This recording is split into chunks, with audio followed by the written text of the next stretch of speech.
Go. Good evening, everyone. Welcome to YouTube Auto Builders Fine Scale Show for Wednesday, March 14th now. We originally scheduled for yesterday on the 13th, but as all of us modelers know, life gets in the way of modeling far too often. So this is scheduled for Tuesday. We're going to slightly different format. We're going to break a few segments, cover some things, talk about some products this time around. Kind of a difference from DIY that's often the case that we're talking about, and the things that I have found recently that have argued me against DIY, at least in this one particular case. So thanks for joining us on the Fine Scale Show. We welcome comments and questions in the chat. This will be a fairly lively discussion about a few different topics. And here we go for the Fine Scale Show. All right, go to YouTubeModelBuilders.com. There you can find the schedules for the weekly shows. The Tuesday, Wednesday night shows are at 8 o'clock Central, 9 o'clock Eastern Time. The Thursday show is at 9 o'clock Central, 10 o'clock Eastern Time. And let's see, we got a special running right now. We did the first part last Saturday. And the next the finish of it is going to be this coming Saturday night, March the 17th at 8 o'clock Central, 9 o'clock Eastern Time.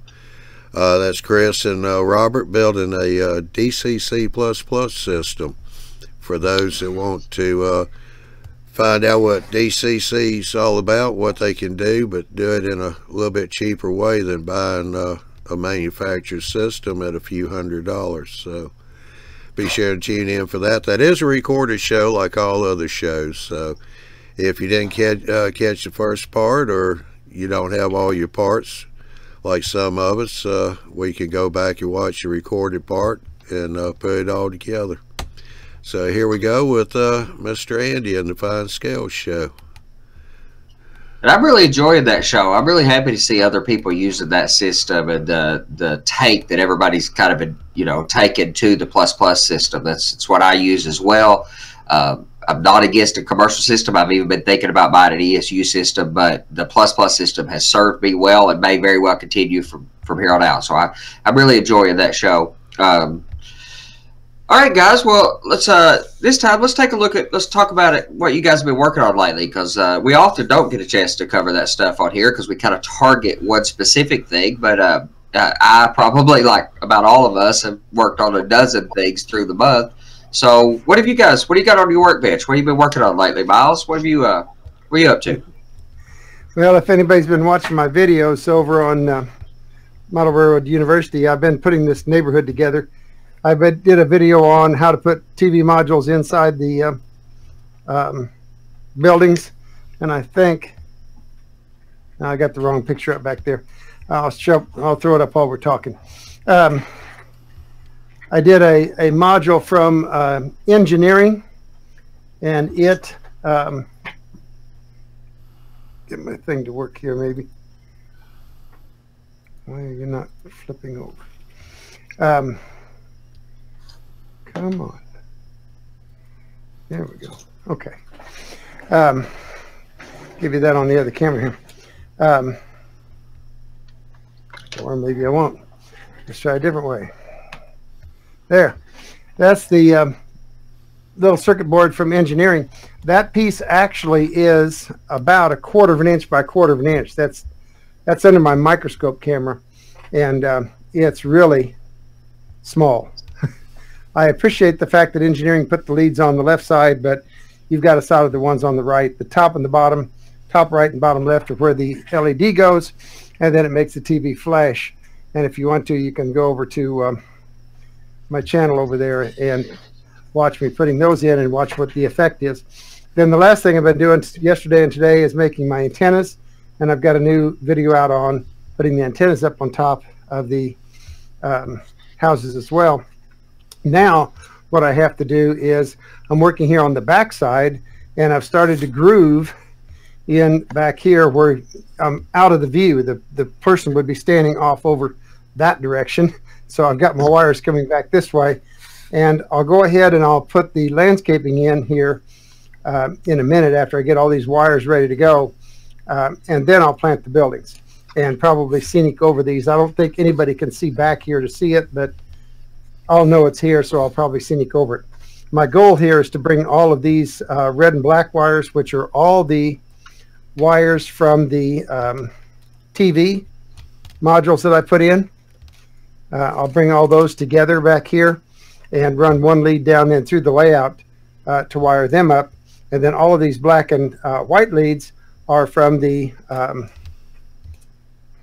Woodland Scenics lights, which in some of these houses I have lights in other rooms other than where the TVs are. And I definitely have porch lights on every house. So I think maybe, let's see, what can you see best? Maybe this one. They all have porch lights in here, which are, even though I'm in O scale, I think the HO ones from Woodland Scenics look the best. So I put a porch light on every one of my houses. They're all the, I could say the HO version of their light, but I think they really look good. So it's like I always say, you go with what looks correct for your scale, not what the manufacturer says you should use. If I'd put O scale lights on there, they would have been just huge next to my doors, and I really didn't want to do that. One of the problems we deal with, and many of you may be aware of it now, is that when these manufacturers make these houses or buildings or whatever, they make them slightly small. And they call it scale, but not necessarily so. So sometimes we have to size things down in order to make them look right on our railroad, especially up next to scale people. And that's especially true with trees. Normal trees are like this one is down here. This is about a 6-inch tree, and everybody tells you that's an O scale tree. Well, that's only about a 50-footer, which in my neck of the woods here around Missouri, that might be in a slow-growing tree. It might be a 15 or 20-year-old tree. In normal circumstances, it's probably only a 5 to 10-year tree. And what we really want are the ones here that have been in the neighborhood for 20, 30 years, and those guys are pushing 75, 100 feet. And these you can't buy anymore. They were made by a friend of mine over in Louisville, and I've even added to them and made them even taller. These are standing almost 12 inches, which is still only 50 feet in O scale. But you can see here it dwarfs this 2-story house with the roof behind it. You can't even hardly see the building. But that's the way it is. You drive down the neighborhood, you can see the trees, they dwarf the buildings. So that's what I've been working on, is the neighborhood. I'm going to wire things up and get it ready to go ahead of time. And then my next episode on the videos is going to be putting the yard in. And I had a sample here someplace, which has now disappeared on me, of course, when I need it. I'm going to flock. As Dave Osmond at Woodland Scenics says, who flocks anyway? Darn, I had it around here someplace. That's what I get for cleaning up for the show. Can't find anything now. Well, here it is. Had it right there ready to show. I'll put it on the close-up camera here. This is my test piece for my flocking. And you can see here I've tried to make tracks like the mower would make. And these are made at the same dimension, length, whatever, as my mower. I've got one here where these are kind of in sections. So this is one test here. I can get the other one out. That's one test there. That's one length. And then what I did was I came back with color and darkened it in, because if you notice on your yard, whenever you're cutting, it has, your yard will have a kind of a dark color where it's been growing for the week or two. And then where you cut, it becomes much lighter because you've cut down into that older yellow-green growth. So that's what I tried to simulate here on some of these tests. And then I took markers, and this marker is a black marker. And to me, that was way too dark to look like the paths of the wheels going on the grass. So what I did was I took actually a blue, kind of a baby blue marker. And if you remember your color wheel, the blues and yellow make green. So when I put the blue marker on here, you can see now, if I get the camera on, you can see here that this marking for whatever the wheels is much lighter. It's much more subtle than the darker of the excuse me, black magic marker. So the best sample that I found was this one down here, and that was done with some knock flock. I've got some Woodland Scenics flock here at the other end, which is much darker, and I'm thinking I may use that to simulate some of, or mix it in at least with this, because it's also longer. It stands, you can tell, much taller than this does, and I want it to look uncut here, not just with paint, but actually uncut. So I'll put some of this in, mask this off, and flock it, then mask that off and flock, excuse me, the cut area, and then come back with a ruler and put in my my blue marker to make it look like my wheels. It'll be real subtle, but I think it'll look pretty good in the long run. How did you apply it, Miles? With a flocking machine, one of those static grass things? Yes, I used just the regular knock flock gun like this. Yep. Okay. And of course, it'll use anybody's flock. So I flocked both the Woodland Scenics and the knock both with that particular gun. I think any of the flocking guns would work. The biggest thing I've learned on flocking, go back to the close-up here. Biggest thing I've learned on flocking is that you want it thick. Thinness just doesn't cut it, and this is somewhat thin here. I used the wrong glue, and you can see the white is showing through. It's much better when you let either the natural masonite brown show, or you simply paint. And I think what I'm actually going to do on my yards in here is I'll come back and actually paint them with a green. Maybe a little bit of a mottled green with some brown in it or something like that. But I want something that looks very much like the dirt that would be underneath my grass. If you're down in Tennessee in the red dirt country, you might even want to color your dirt red. But you certainly want. I've had the best luck using, like, I've used it a bunch. Used several different glues, experimented different ways to get static grass applications, and a mixing of colors. And that's one of the reasons. If I'm doing really tall stuff, the Grassmaster, the dot gun, or one of those that's upright, they're stronger. And the taller grass, there's no doubt they just work better in one of those uprights. But the little basket that you can put on one of the little homemade fly swatter machines is really handy for mixing colors in, because I can just pinch the colors in and swirl it around with a stick and control the variety of color. And I'm not a huge fan of ground foam as a grass material, at least not up close. But I've had the best luck I've had color-wise. It was putting static grass, putting ground foam down. It gave me a base color right away, and then grassing over top of it. So you have a texture underneath, you have a color underneath, or putting it straight over top of dirt. If I wanted a really, if I wanted a very spotty grass, then putting real dirt down first, and then grassing over top of it. Yeah, right.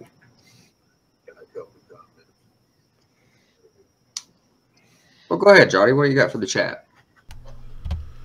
It's a little cold down here, so I'm running a little slow. First off, I want to say thank you, Sparky, for telling Sam, where'd he go? Sam Cool about us. But yeah, Sparky's talked a little bit on his show about us. And real quick, Sparky, hey, you just started out, so keep punching at it. We were doing about the same thing when we first started. It took a little while to just get where we're at now. But anyway, James Nielsen has said that you guys have been a big help for him on with weathering. And Sam Cole, this is, I think, his first time in the show. He goes, wow, the attention to the detail here is incredible. And James, don't let it scare you. He said, yeah, their level scares me. Just look for tips. Well, that's good. Look for the tips, but keep watching, because don't let it scare you. After you get into it, it's not as scary as you think it is. My old motto, model what you know. Walk out in the yard, look at the color of your dirt and match it. If you're modeling what you did back when you were a kid, try and look up some books or some old family photos or whatever it takes to get you, seeing and knowing what it is that you're after. And without a doubt, pictures, and Ralph will say it about weathering, but I would say it about anything. I have pictures of trees nearby because the human memory is flawed. I mean, witness testimony is some of the worst evidence in a case there is because of the way we remember. And trees tend to come out cartoonish almost if you're not.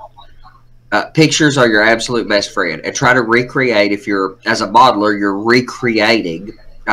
So pictures to try to recreate that reality, and pictures to kind of keep your mind in check about what you're trying to create. But and then also to his comment, nobody is born with modeling skills. They didn't just start talking and then immediately start building craftsman structures. It's just you put the time in, you develop the skill. That's all anybody put the time in. Yeah, I'm going to jump in one more time. Sam Cole, yeah, be sure to check out our schedules because you just starting out watching the Tuesday and Wednesday shows. You'll probably find those to be very helpful for you. We also do nightly chats, so if you want to jump in on nightly chat with questions, that's a good way of getting your answers real quick. And if you got a webcam where you can show us what you're doing, they can help you out that way.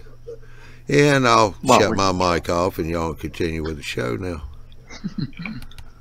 Always remember, however, that if you have 100 master model railroaders in a room and you ask a question, by the time you get around to the first one again, he will have changed his mind and you'll have 101 different ways to do it. Yep. Or i.e., make it your technique. Don't think you have to copy one of us. Absolutely. And you hear all the time there's no right way or wrong way. And that's right. But I'll assure you there are some wrong ways to do things because I'm really good at finding those. I'm pretty happy with the trees that I'm doing now, but that's my 6th or 7th technique before I found one that not just was I satisfied with the results of, but one that worked with the way I work and think, one that worked for me. So just because you see somebody else pull off a particular technique may not be that either you love those results in person or that technique works with the way you like to work or enjoy the process. So there's a lot of techniques out there, and you just got to put the time in to try them.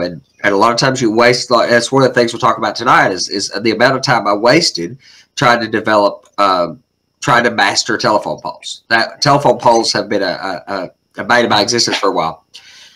Ralph, what have you been up to lately? A whole bunch of things. I've been doing weathering for other people. One of our nightly chat guys, Martin Jenkins, sent me one of his, actually 2 of his locomotives to weather for him, and I'll show you a picture here. Yep, all the way down under. So Marty lives in Australia, and this is actually it's quite small. If you look at the size of the caboose that it's pulling, you can see it's actually smaller than the caboose. But it's quite fun. The photograph he sent me, and I asked him for prototype photographs because I won't do it otherwise. It had a plastic water jug on the running board, so I tried to capture that for him.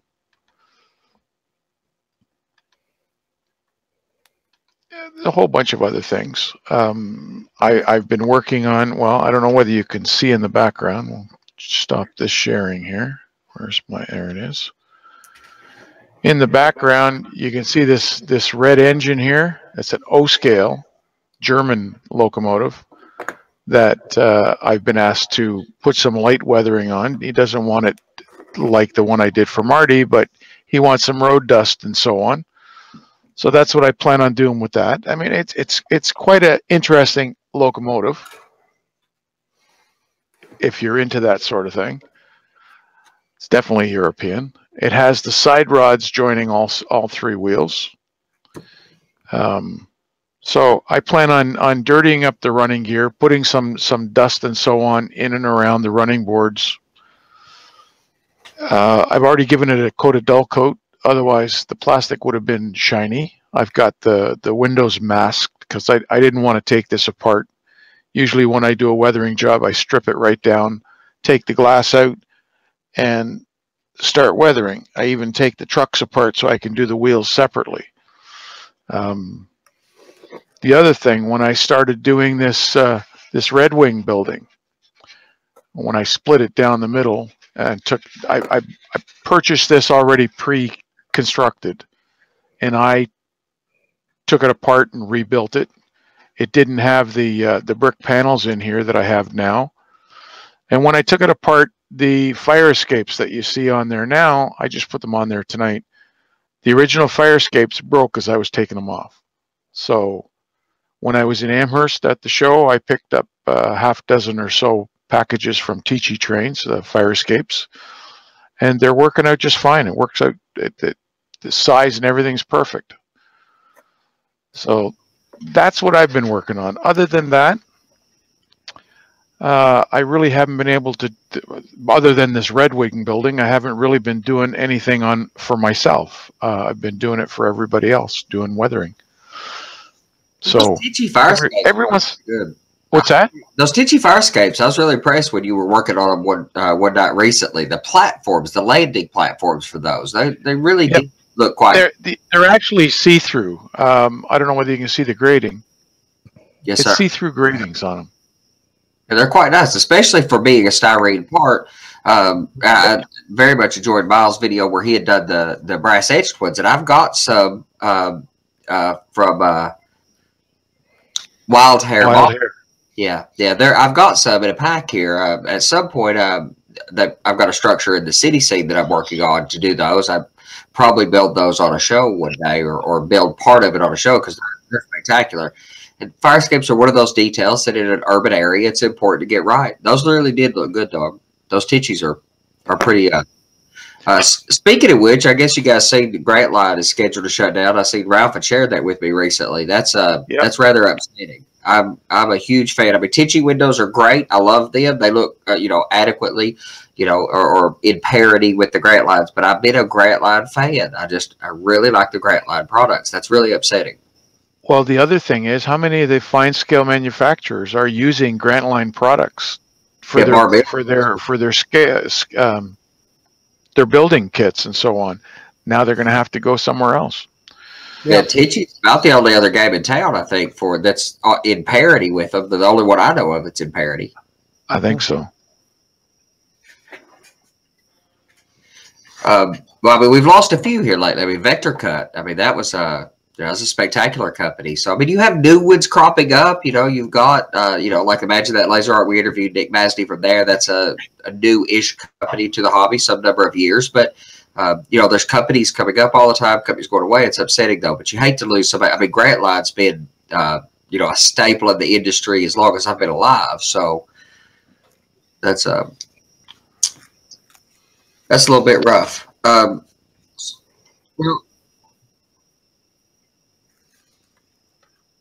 What's that? Sure. You got something else for the chat, Johnny? Yep. Let me get back over here. Got a question from Big Bill to Miles.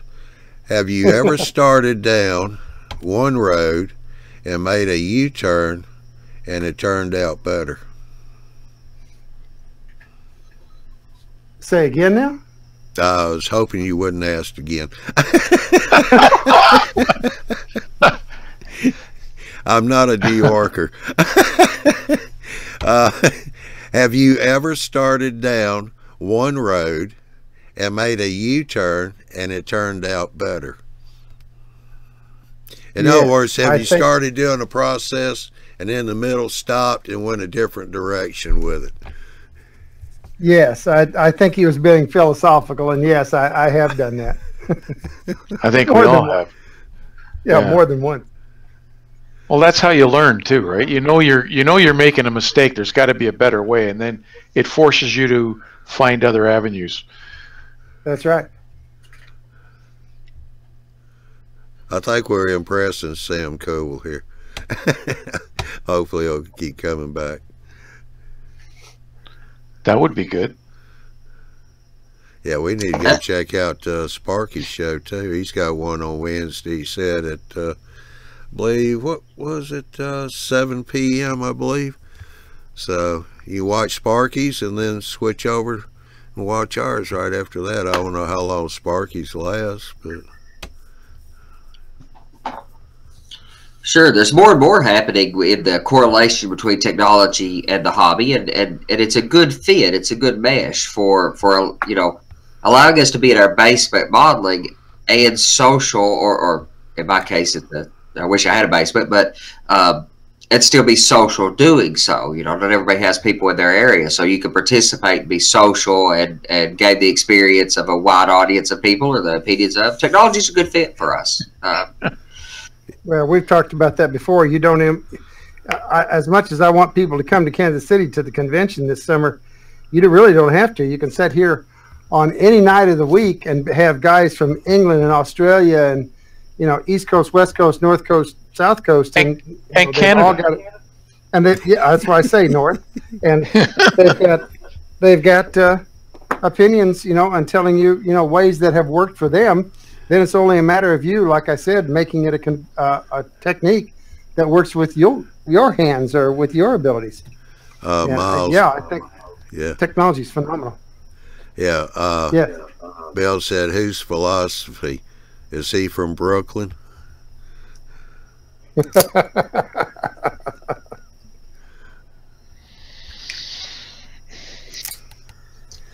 Oh boy. Tell Bill to call me direct.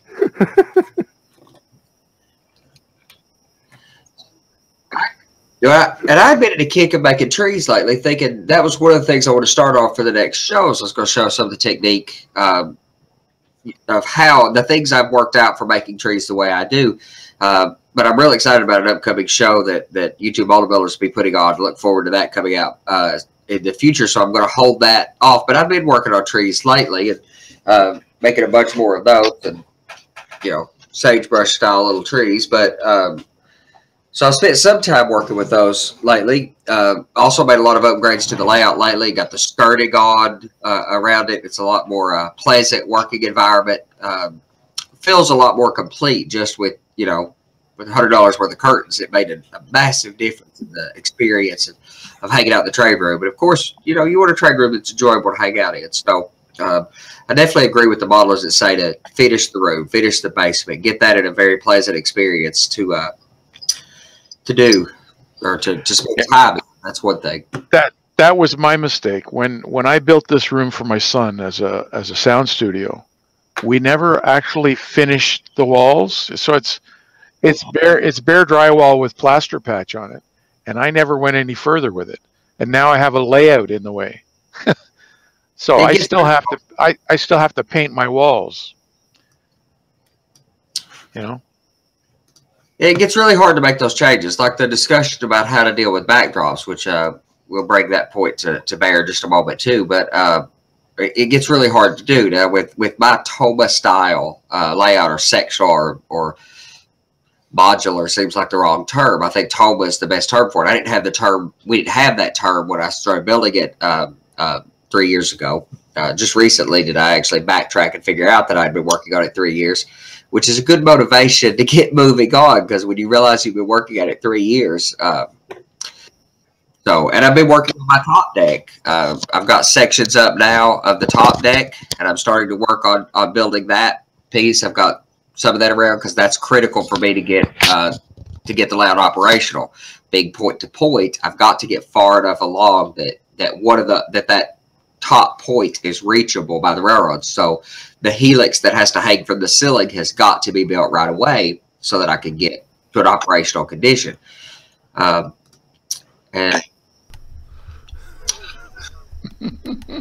ding ding. Got another question. Andy, this is when you get time, start to finish coatings. He said, what do you use for curtains? And I haven't seen anything around. Yeah, I had a little bit of a difficulty with that. A lot of people using skirting by bolts of material, a fabric to do it with. Well, it's hard to get it in, and that's fine if your layout's 42, 44, 46 inches off the ground. You can buy a reasonable width. a layout being at eye level, the curtains needed to be 58 to 60 inches long. So I bought curtains that were 58 inches wide and hung them laterally. Just actual curtains, blackout curtains. I wanted them nice and thick. You know, I didn't want to see any of the. And when I hung a bunch of shelving up behind the curtains, and I didn't want to see any of that material. And the great thing about styrofoam is you can just pin the curtains to the styrofoam, and they're generally speaking pretty stout until I go grab a hold of it and show you. But been a perfect solution. Been an entirely adequate solution for what I was looking for. Easy to follow the curves with that way too. Although I have seen a lot of people doing skirting using the semi-rigid, semi-hard, small tubular plastic, not the really flexible stuff, but that's used for ice makers, that feed ice makers. Use that to make the curvature to it. I had bought some aught or double aught copper wire. I was going to use that to feed the curtains to make the curvature, but pinning it to it gave a real tight fit up against the front of it, up against the bottom. Since I will have fascia, styrene fascia, pretty soon, you know, when I get to a point that I don't need to take the modules down again. For now, I still need to take them out to do my backdrop here soon.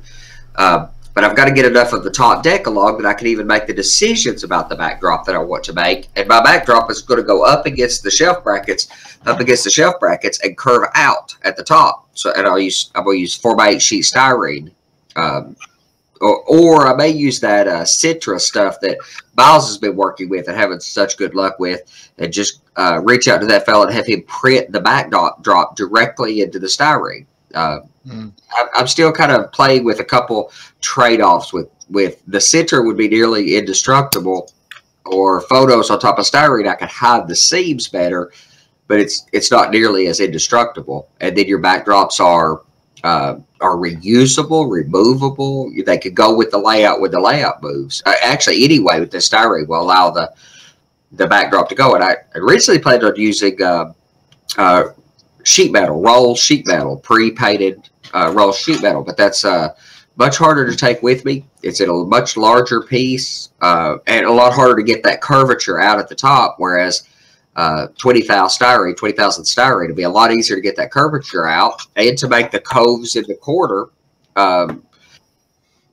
Miles got a real good video on doing that with masonite, and in a permanent layout, in a permanent situation where the layout could stay or the backdrop could stay, that's spectacular. I want to be able to take them with me, but to make that cove in the corners, to curve the corners and then cove the top in to make that rounded curvature with styrene, I could use a heavier styrene to make a little form to make that curvature at the top, and use normal, the normal tools and techniques that we're used to working with styrene to get that curvature, to seam it, to glue it together, and to fill it and sand it, get it smooth. So, well, keep in mind, first of all, the center glues real well with crazy glue, holds up extremely well. And what else was that you were talking about on the styrene? Well, anyway, it glues real well, and you could remove that. The styrene doesn't really have much advantage over the Sintra, but either way, the Sintra is kind of lightweight too, right? Yes, It is. Yeah, it has a little thickness to it. For like in the center of my peninsula, I need some rigidity there. With the only thing I've thought about with the styrene is that the photos would cover the seams. With the Citra, I'd have to get a real tight butt joint, which is probably adequate. Yeah. Okay. There's a question or a statement from Sam Cool. He says he's been modeling for 9 years and scenery has always scared him. Well, my answer to that is, if you don't jump in and try, it'll always scare you. You got to get your hands dirty, and there's no right or wrong way of doing it. We said that before, and as you go along, you'll get better at it. It's a fairly simple thing to do. You can watch a few videos and then try your hand at it. Mm-hmm. And that was the same with me too. This is the 13th layout. I hadn't built one in a lot of years when I started on this one, but I just about always had plywood Pacifics. I got to plaster a few times. I didn't like plaster. It was messy. There were always plywood Pacifics. lead track and electrical and all that stuff, no problem. I'm engineer at heart. That made sense to me even from a young age. The scenery was always daunting to me. This time around, I took on scenery and structure stuff a lot earlier, very, very early in the process, because I knew that was going to be the part that was painful for me from a skill set level to get up to. And I've had to redo everything a whole bunch of times. I'm not a bit afraid to tear it out and do it over a few times even. But you still do your ground goop with a spatula instead of getting your hands dirty. Get in there. It's like playing with mud or a sandbox. Get in there. Get dirty. It's the only way you're going to learn. It's just to coin the new world. It's organic. You got to be it. You know? Be one with it. Be one with it. You'll never figure out how it works if you don't get your hands into it. I love working with the spatula. I get such a smooth surface. It's so, I don't know. I finally got Andy to get his hands in there a few nights ago, and what does he do? He puts on rubber gloves. Yeah.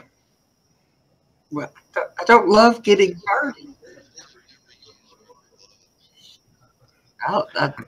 I use them only when I'm painting. That's all. Well, and it works, and it's a good technique if you're covered to use your hands. If you're covering a lot of area quickly, you can slap it on there. That little spatula, I use that little artist's paint knife is slow, but it's really delicate. Lets you get into some tight areas. There's benefits, and I use a real spatula, like a cooking spatula, or like a rubber spatula you'd stir brownie mix with. I use that sometimes too. I really like that too. So, yeah. Anyway, one little tip that I can give you that's helped me, Sam, is to work in 2-foot sections. So if you are at the stage where you're going to start doing some landscaping, do a 2-foot section and work on that. Get it to the point where you're starting to put ground cover on it, then move on to the next one. That way, if you finish your whole layout and it's all white, you're going to be kind of discouraged because you don't see any advancement. But as you go along and you start adding color to it, it makes you want to see what it's going to look like when it's done. And of course, you get better as you go along. You can always go back and redo what you did at the beginning where you're not happy with. Yep. And I think any of the techniques that all of us prefer for scenery, whether it's plaster gauze, my styrofoam and ground goop, they're all very adjustable. And I am not the least bit afraid to cut into it. I'm a few years in, still got a lot of new construction to do. And I've still already cut in and tore out several sections that I wasn't happy with. It wasn't matching the prototype, or I gauged new or gleaned new information about what I was modeling, or I just didn't like it. So, and with most glues, soak it in alcohol, scrub it off with a scrub brush, and put it down. One thing I like about using, real dirt and some of these natural materials is, the actual cost of the scenery material is time. And you learn from that as an education experience. You're not, so to tear it out and redo it, the cost of doing that's not necessarily that high. So generally, it's not that high. I'll show you a picture of the trees in main construction, and then we'll go on to the. So that's the best that it is when I make trees to hold everything together, because I use contacts a bit. But you'll see more of that as we go on the tree show. But that's the best my workbench has been lately. One other thing I'd worked on, and we may do a show on water before long. Looks like it was attacked by a porcupine. Yeah, absolutely. When you get that's the best way I found to do that. And contact cement's my favorite technique, which we'll do that in depth when the tree shows come up. But also, I've been working on the river bottom. In this case, I needed to be able to see the bottom of the river, so I've used the perlite material. I've sifted it, screened it, and got this rock surface material, and then went back and airbrushed. I've still got some work to do, but I've been working on it lately. So, and it'll give, with a semi-opaque water surface, you will still see the rocky bottom, just like you should in this section as the river cuts through town. On the prototype, it looks like you can see the bottom and see a rocky bottom. So I'm doing the same thing. You're going to have plastic bags and beer cans along the side of your banks? Absolutely. Those 3D printed well, bottles. I don't know about cans. I haven't found a good way to recreate those. I'm pulling your leg, buddy. Oh, there will be dirt and garbage. I mean, that's like we've said, like I've said, we've all said before. I mean, well, I've said a lot of times. Yeah, but not so much in the era that you're doing it, though. No, it's not as dirty, but the pictures do show, you know, everywhere humans are, it's messy and dirty. So, all right, one more thing I want to do in the show for the next little while is draw out some attention to our community members that we've had Lloyd on talking about some of his stuff, some of the community members, what they're doing, and the things I'm kind of enamored by. Lately, I've been following Lee Bochler's layout. It's and this back to our backdrop discussion we were talking about. The difference that the backdrop added to his layout was significant.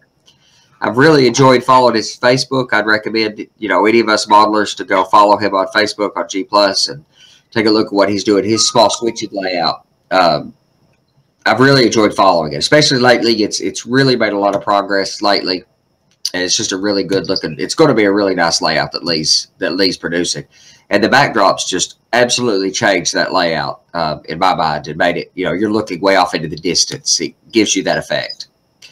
So here's something. I don't know whether you're aware of it, Andy. I know that you do not solder your rail joiners. Lee doesn't use rail joiners. I don't use rail joiners either on my visible layout either. But he does it different than I do, and he's got a good technique for doing that. For not using rail joiners with flex track, I don't use them either. But with headlight track, you could just spike adjacent to the rail joints to keep them in alignment.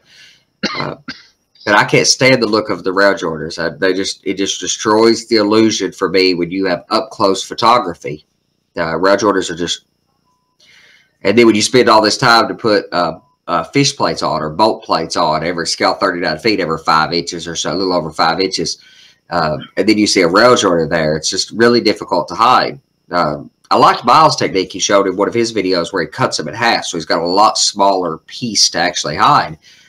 Totally, you know, that improves it. And Proto 87 stores where I buy all my detail parts, proto87.com, those guys have a rail alignment tool. It's like a little H that sets on the web or cuts into the web of the rail and sets on the foot of the rail. So you could, again, not have a joiner underneath that pushes the ties down. And you can hide them possibly, but rail joiners are hard to hide and make look right. And in my experience, and some of the best layouts you still see rail joiners and things, and it messes with the illusion.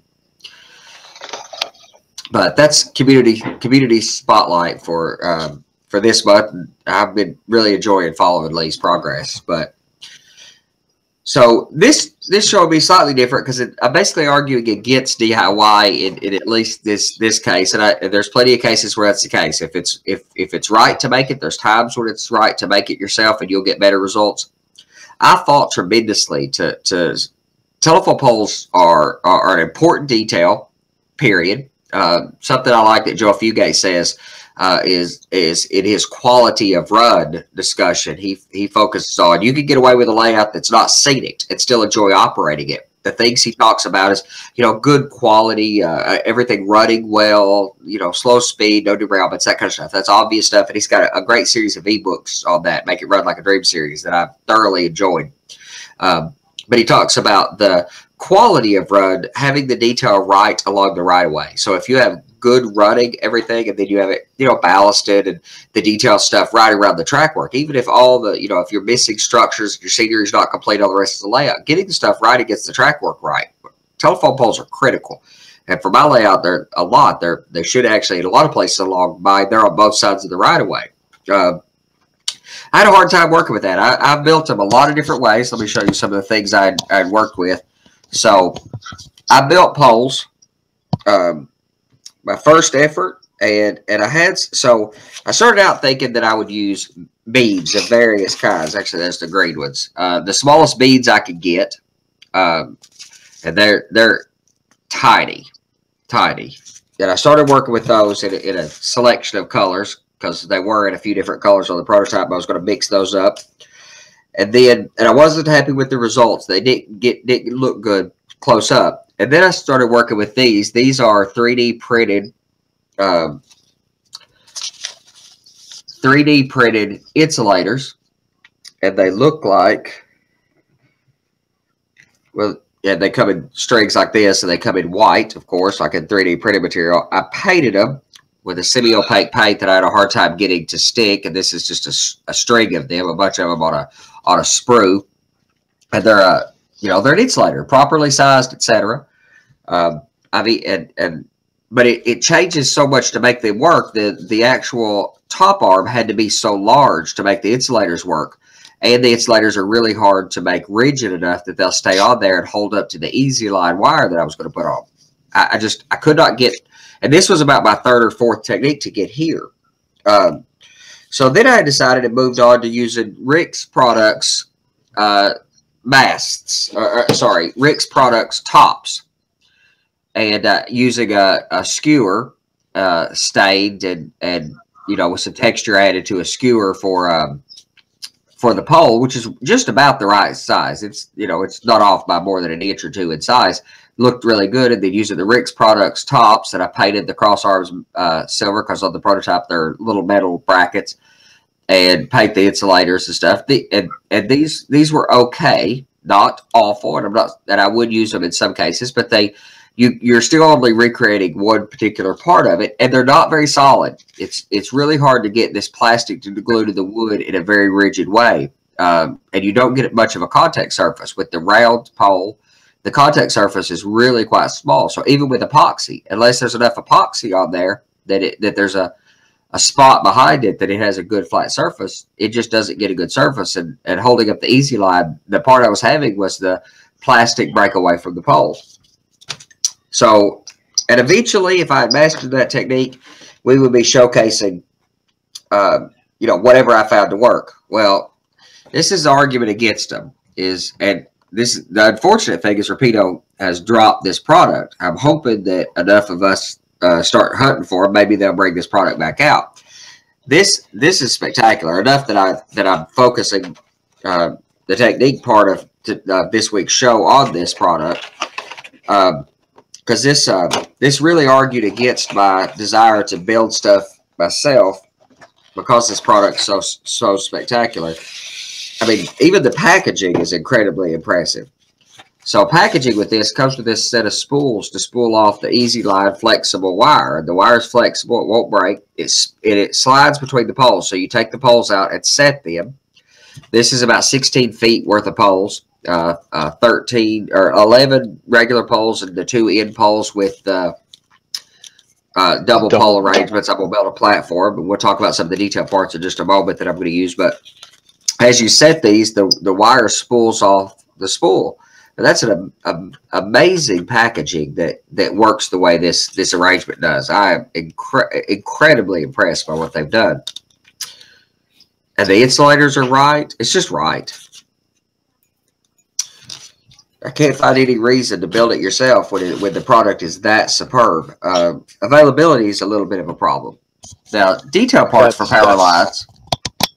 What's that, Ralph? Well, just that alone is what's going to make you have to do it yourself.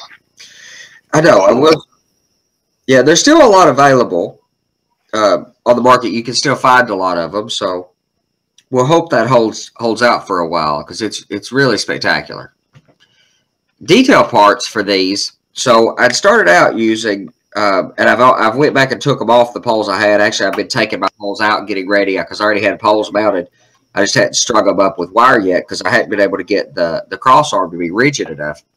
These are Alexander scale models, white metal casting that I've cleaned up a bunch, and they require a lot of cleanup to get a transformer. And it's a fine looking piece, good looking piece, proper to scale.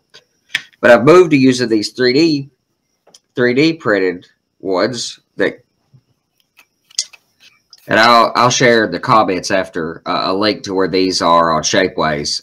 They're also one of our community members' work. This is Ed's work, Ed Traxler's work, and they, he's got them in a couple different formats with multiple mount arms to them. They've got the mounting brackets.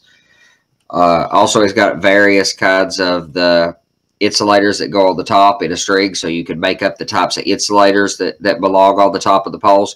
So I've got to put about 3 of these on the double pole that goes at the end of this arrangement, this double pole arrangement down here that has the cross bracing. I'm going to build a platform for that and use a couple, probably 3 of these transformers on that platform with the.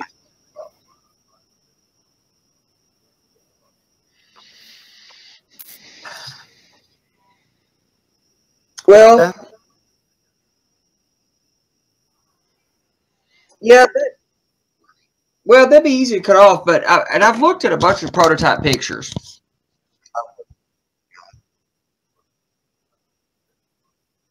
Well, and so my original, and I've done in the comments, someone's asking about the quantity of the insulators that are there. On my original poles that I made, there's 3 on either side, but I was going to have to make some with 5.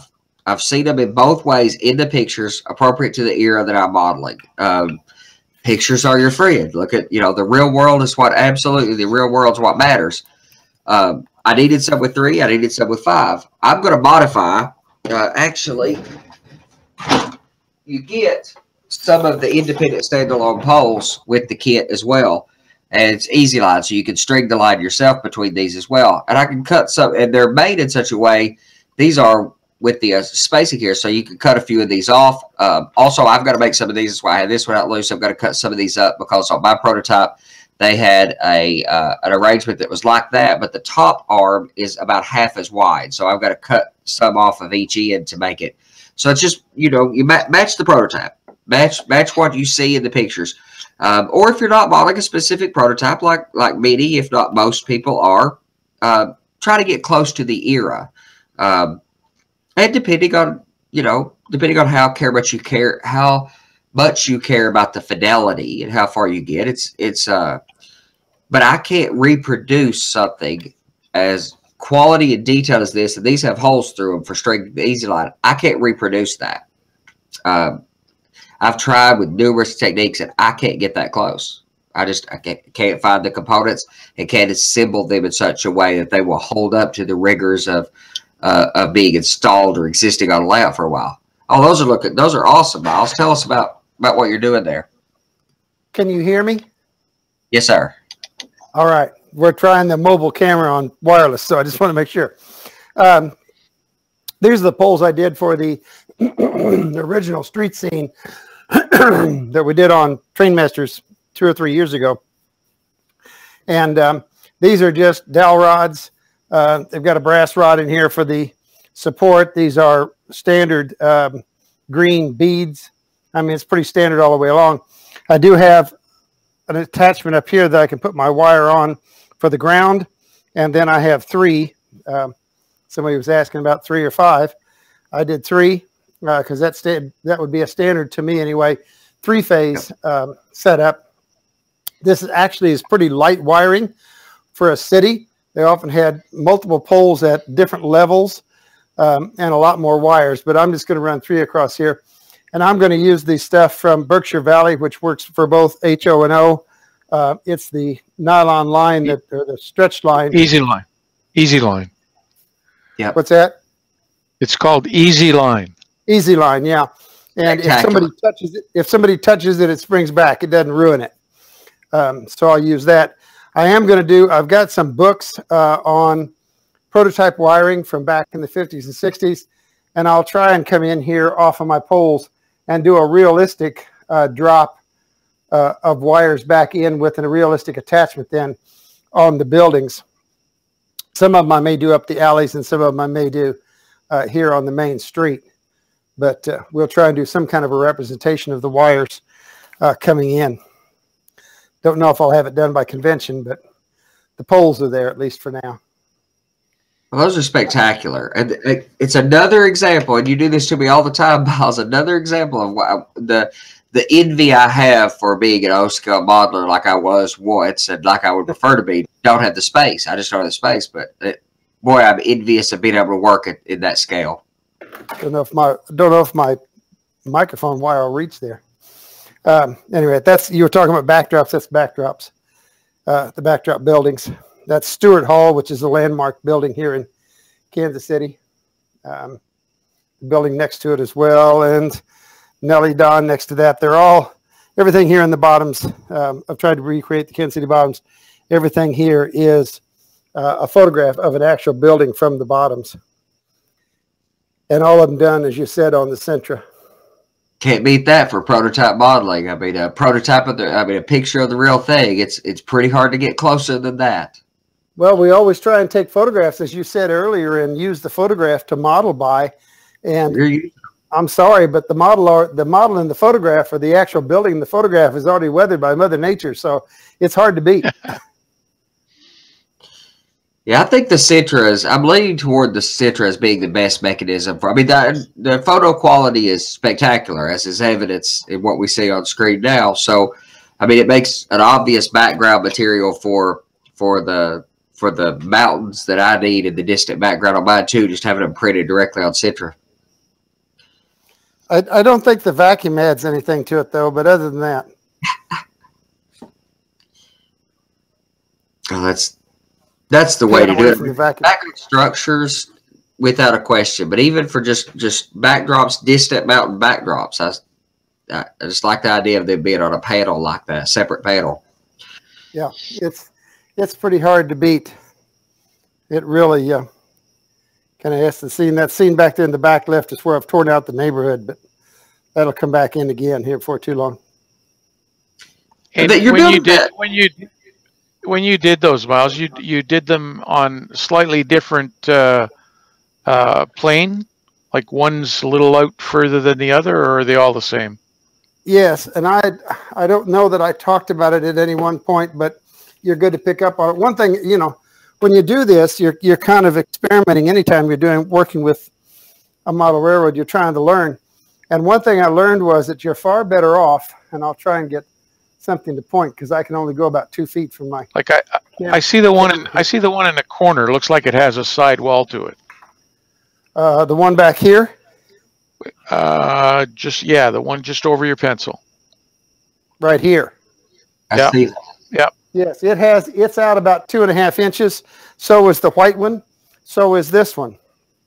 So what I did was out, back, out, back, out, and back. Right. And it adds a great deal of depth. It makes it feel more like the buildings are actually there, as opposed to just being a whole bunch of flats on the wall. And the other thing I did, I don't know if you can tell or not, if I get my pencil over here, this building is actually setting in front of this one. So we've got 3 levels shown here. And I think in real life, it really adds to it. The Larry Deal came up with the idea of doing these buildings here. This is the way I photographed it. And of course, in Photoshop, I had to come back and square it to make it like these. But these 2 buildings I left disappearing back into the corner. And they look like they're just literally going back off into the distance. I had to treat that corner some. That's a Larry Deal deal. That's right. He did a great job. Back to a vanishing point. Is that so? It's still meeting back at the corner because that your wall is coved back there, like we were talking about flexing it. So how are those structures? Are they set outright for that cove, or is it curved? It's not curved around it, obviously. No, it's not curved. I actually cheated a little bit there. Instead of being, you know, square to the room, they're actually kind of angled a little bit here and angled a little bit here, so they're not quite. But to look at it, you can't tell it. They fool the eye well enough. You don't realize you're looking at a curved background. Oh, it works perfectly. But yes, this is a 90-degree corner. This wall is coming in this way, and this wall is coming in over from the other side at 90 degrees. And of course, then I've got ceiling up here, and all of this is curved.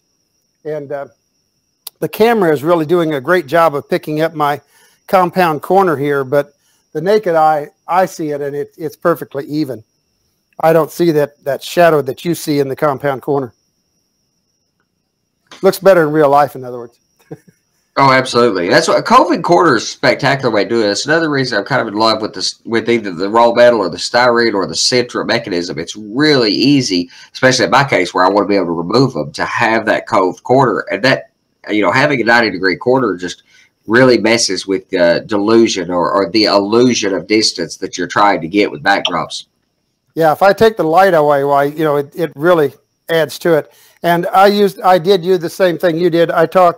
Except I used, like you said, the bolted material. my layout setting at about 39 inches. So these are just bolts put together. And I did not, however, run them the 39. I ran them the short way. So they have breaks every 40 or 50 inches just so I can get under to get to the things that are under there. But for sure. It's a crying shame to have, you know, I've got probably 3/4 of the layout is under the layout. I mean, the floor space. And to waste that storage space is just a sin. So I have stuff stored. I just did it right now, but if we come over here, I think we're going to find that I have stuff. My main control panel for the DCC. That's all a wagon with all my vehicles. The other thing I would suggest is that everything underneath my layout is on wheels. It's a good idea. Because I'm out of shelves. You got to be able to get underneath there to work on the layout. So everything's on about a 2-foot by 4-foot skid. I just split up a piece of plywood into 4 pieces. I put casters under it, and I can wheel everything in and or out and be able to get under the layout and work on it. Oh, that's spectacular. And I'm not sold either way. I just knew I wanted to get a semi-finished look as early as I could recently as part of the process, and buying a bunch of packs of relatively inexpensive curtains got me relatively finished now. As I go into permanent, you know, layout, I'm not sure exactly what I'll do for the skirting. I mean, this is working for now, and it's about the same material. And it had a very, very subtle texture to it. So the telephone poles has been a pain point for me for a long time. And before we finish up, we're about an hour into it, so we want to bring the show out, close it up here in a minute anyway.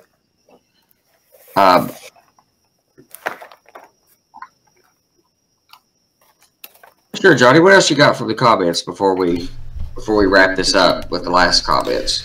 Well, Sam Cole was asking here, do you guys use foam above the plywood, or do you just use plywood?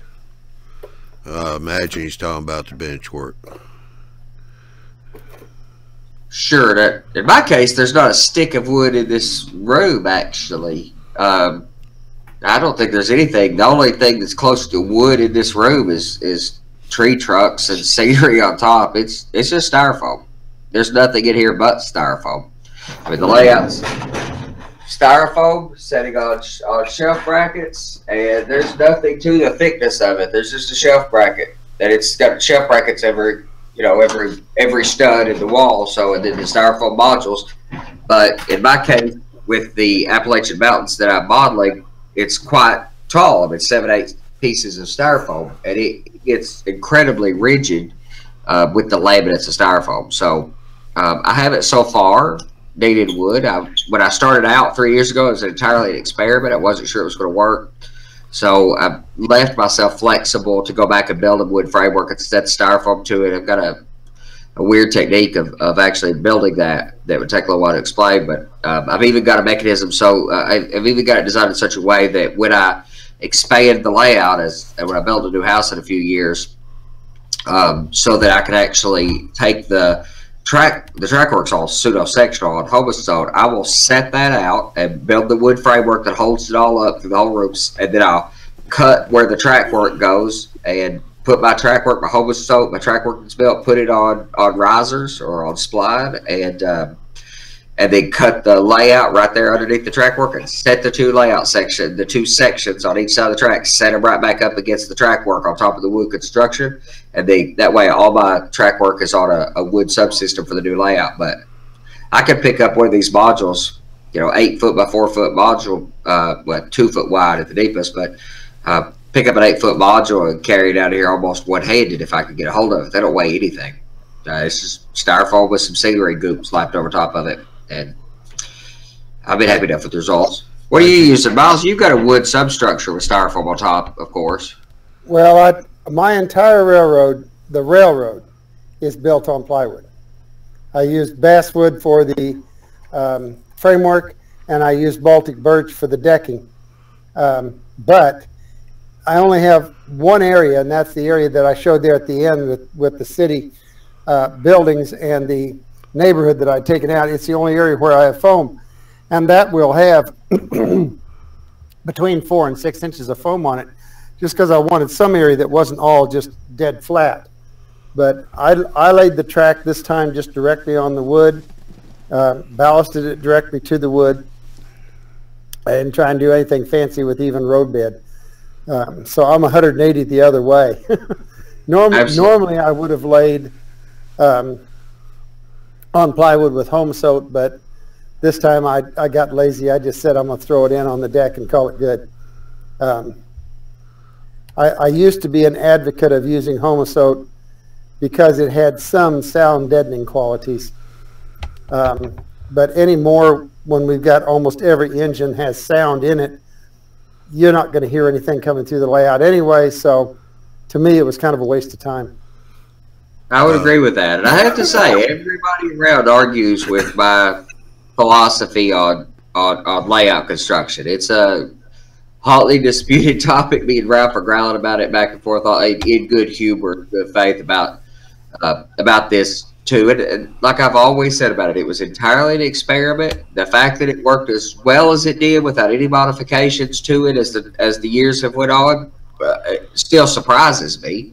I thought I'd have to laminate wood to the bottom of it originally, and I just wanted to get building it as quick as possible, and without having to do a bunch of woodworking first. And I wanted to get doing the fun stuff as early in the process and as quickly as I possibly could. So I started carving up some styrofoam, and I mean, I could take a couple sheets of styrofoam and a wallpaper knife, and I'll put dirt on it before I go to bed and do scenery the next day. I mean, in 2 days with some glue drying, I could be putting static grass on a brand new module. So, well, it's just really like we said, you know, it doesn't make any difference if your technique works for you, mine works for me. It's what works for the person that's listening out there, and what method or whatever they want to go to try and make the track. But you know, so long as it works what you're trying to get to. The end result is the driving force. You know, this is a very goal-oriented hobby. If you are modeling Arizona, your building techniques are going to be, your underlying construction techniques are likely going to be different than if you are modeling Appalachia or the Canadian Rockies. It just matters. You know, there are places where plaster or scenery goop or styrofoam, or there is different techniques. So your end goal has to be, in my opinion, has to be your driving factor. And that comes back to this discussion that over the telephone poles, that I just couldn't find a good mechanism to create structurally strong enough. The end goal has to be the result. All we care about is getting to the end goal of this, you know, the high fidelity goal that I'm trying to get to. This is what the real world look like. I want to get as close to that as possible. If that's fine, you want to remember too that the ultimate goal is to make you happy. So yes, yep. Whatever makes put the smile on your face, so much the better. Yeah. One last question for you, Miles, from Dwight. He's asking, do you use wireless throttles?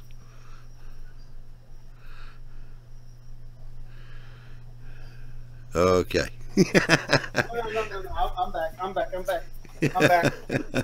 I had to go get the speaker because I couldn't hear you. Yes, I use wireless throttles. I have both NCE and SCAB. SCAB is, of course, the battery throttle that has a battery in the engine. So they are obviously wireless. They're RCs. But then all of my engines also run, off of wireless throttles for the NCE. I am changing over, and all of the engines that I have 10 that will be out for operating sessions. I have 5 right now that are already converted to battery, but all 10 of them will be battery when I finish up.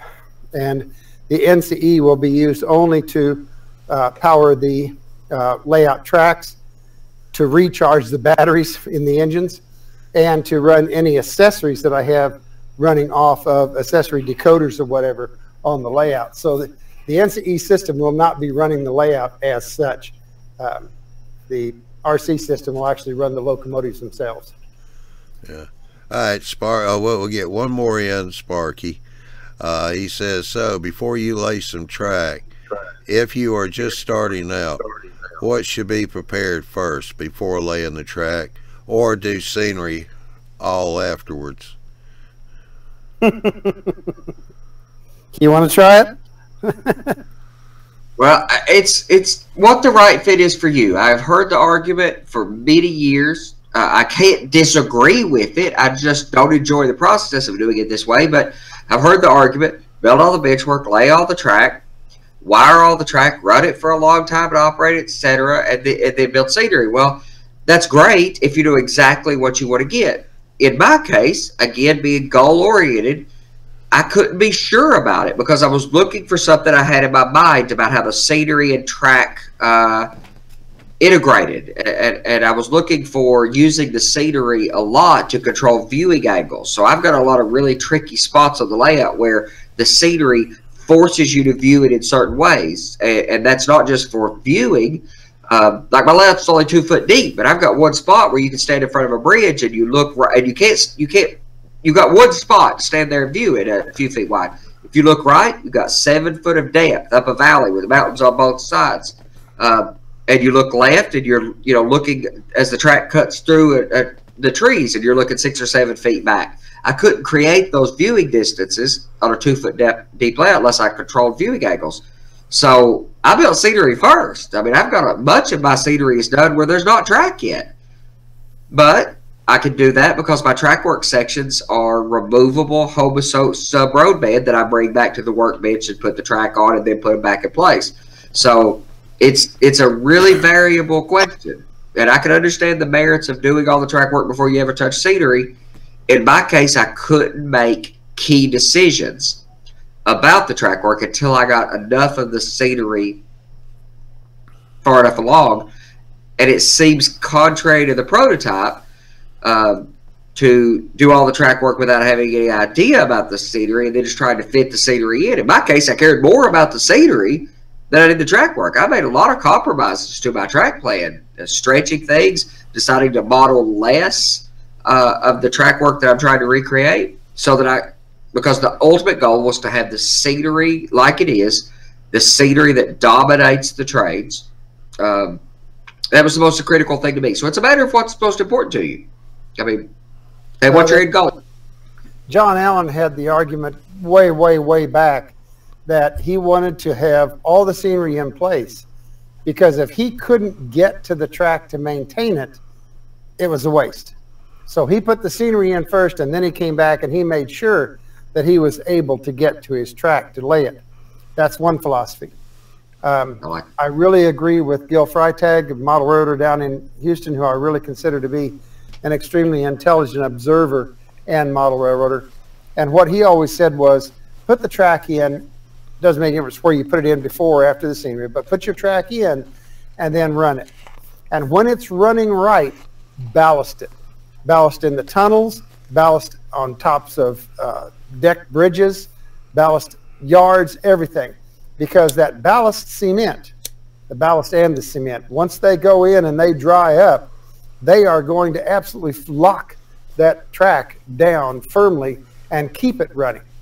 So we make a big mistake. So I did on my first railroad, I ballasted all my track, but I didn't ballast the tunnels because who cares? You know, it's a track you can't see. Big mistake, because where are the problems going to occur? Inside the tunnel.